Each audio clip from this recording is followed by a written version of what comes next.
So as we're analyzing our value chain, we want to look at ways to improve the value chain.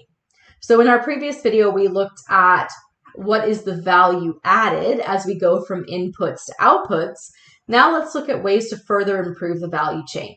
So this would include quality assurance, so preventing defects before they happen through the operations process, lean manufacturing, where we minimize waste and maximize productivity in order to really maximize that value added for the customer.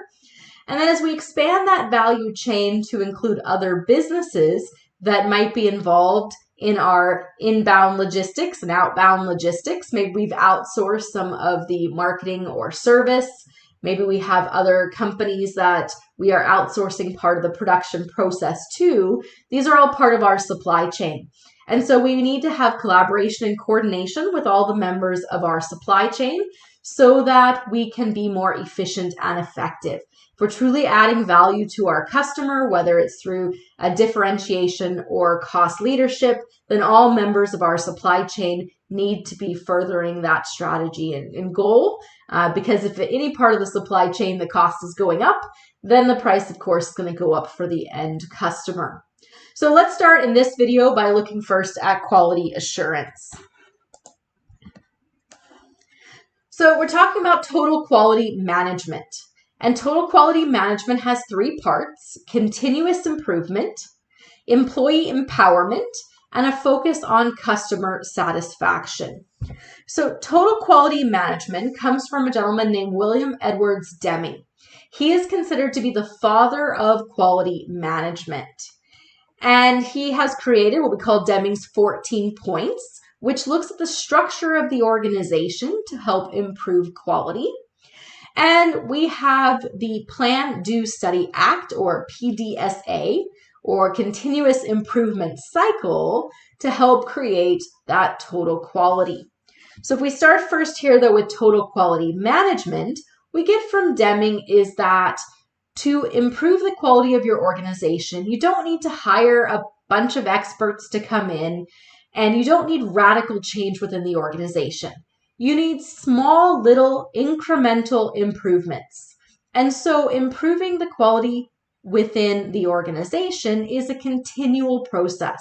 And so we get the word Kaizen from Japanese, and that's because Deming was working with organizations in Japan to help improve quality, and particularly Toyota was the one who grabbed a hold of Deming's philosophies and used it to improve their quality so much that as they moved into North American markets, they were doing so well compared to General Motors and to Ford that both of those companies had to adopt this quality management approach as well in order to compete. So we need continuous improvement, Kaizen. We need it to be small incremental changes. We test things out, we try them. If they work, we implement them wide scale, and then we do a little bit more.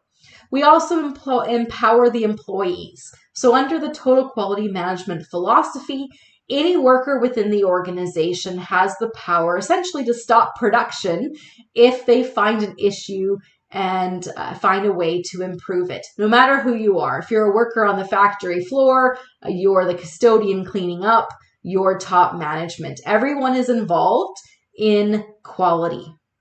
And then there's a focus on customer satisfaction.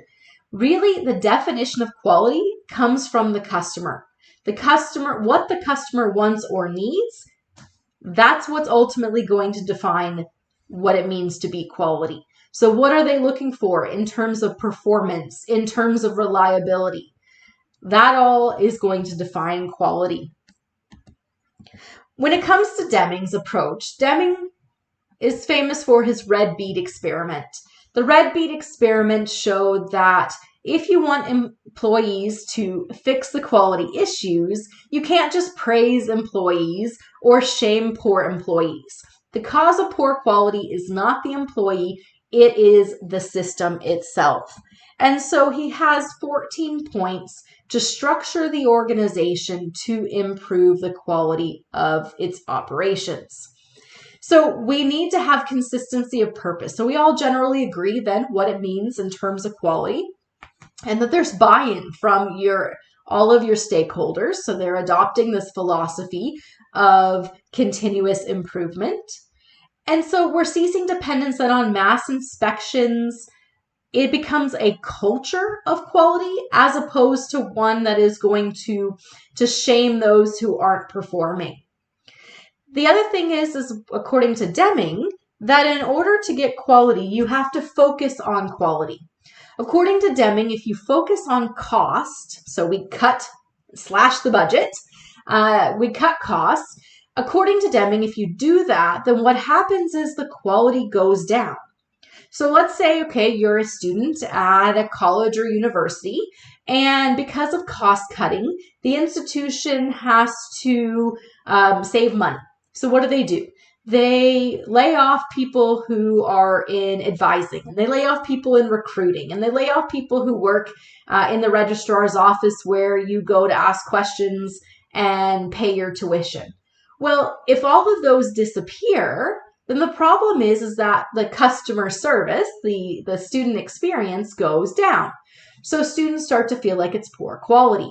And so then they don't return. They go somewhere else, they leave, they tell their friends not to come. And as that quality goes down, what happens then is that your college or university now has to spend more money trying to find new students because the students have left. The classes are less full, so now you can't spread the cost of instructors and lights in the building across as many people. So what happens is when the quality goes down, we're now paying more money. We have higher costs in order to try to win students back and provide that experience that's needed. So focusing on costs caused quality to go down and then costs to go up.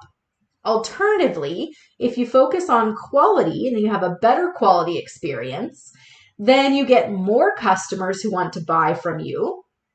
You will have customers who will return. And because you are preventing defects before they happen, you then have less waste. And so then the cost itself will fall as well. So Deming says we need to focus on quality, not focus on cost. If you focus on cost, what will happen is the quality goes down and the cost will go up. And so to that point, one of Deming's 14 points says that businesses shouldn't just go with the cheapest supplier. You shouldn't be awarding your business as you think about who you're going to get your supplies from solely based on price. And that's because as we look at our value chain, if we are focusing on quality, then quality belongs to every member of our value chain or supply chain. And we need them to provide quality if we're going to provide quality. So simply going with the cheapest supplier is going to then cause quality issues, which of course will make costs go up. So Deming's 14 points are really structured around the organizational structure.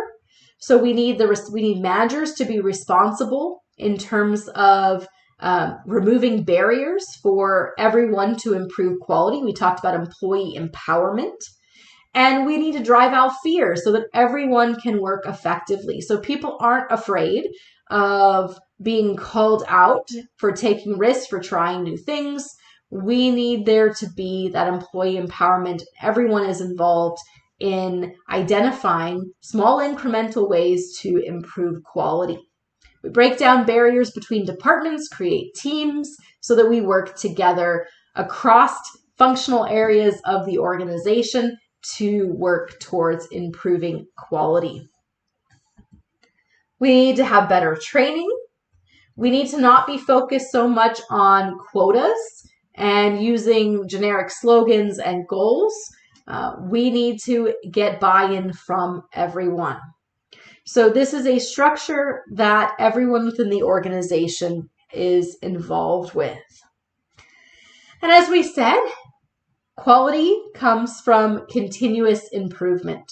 So this is the Deming Cycle or Continuous Improvement Cycle or PDSA. And the idea here is that first we plan. We might have quality improvement teams, so we bring in people from different functional areas of the organization, from marketing, from operations. We bring people from all different areas to form quality teams. Then together they define the problem. What do we think the issue is? How do we measure it? We analyze the problem, we determine possible causes, we create a possible solution, and we test it out. So we do it on a small scale, a pilot, and then we study the results. Was it effective? Did it improve the quality? If it does, then we are going to do it for the rest of the organization. So we planned, we did, we studied, and then we act.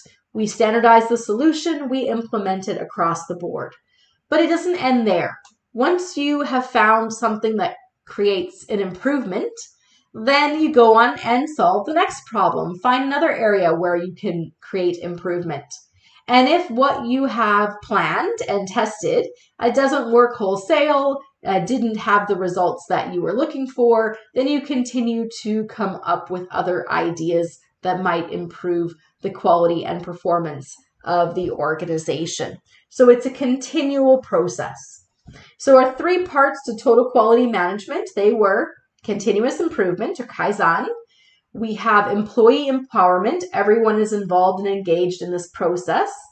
And then we need to focus on the customers, because when we talk about quality improvements, it's only a quality improvement if it is adding value to the customer.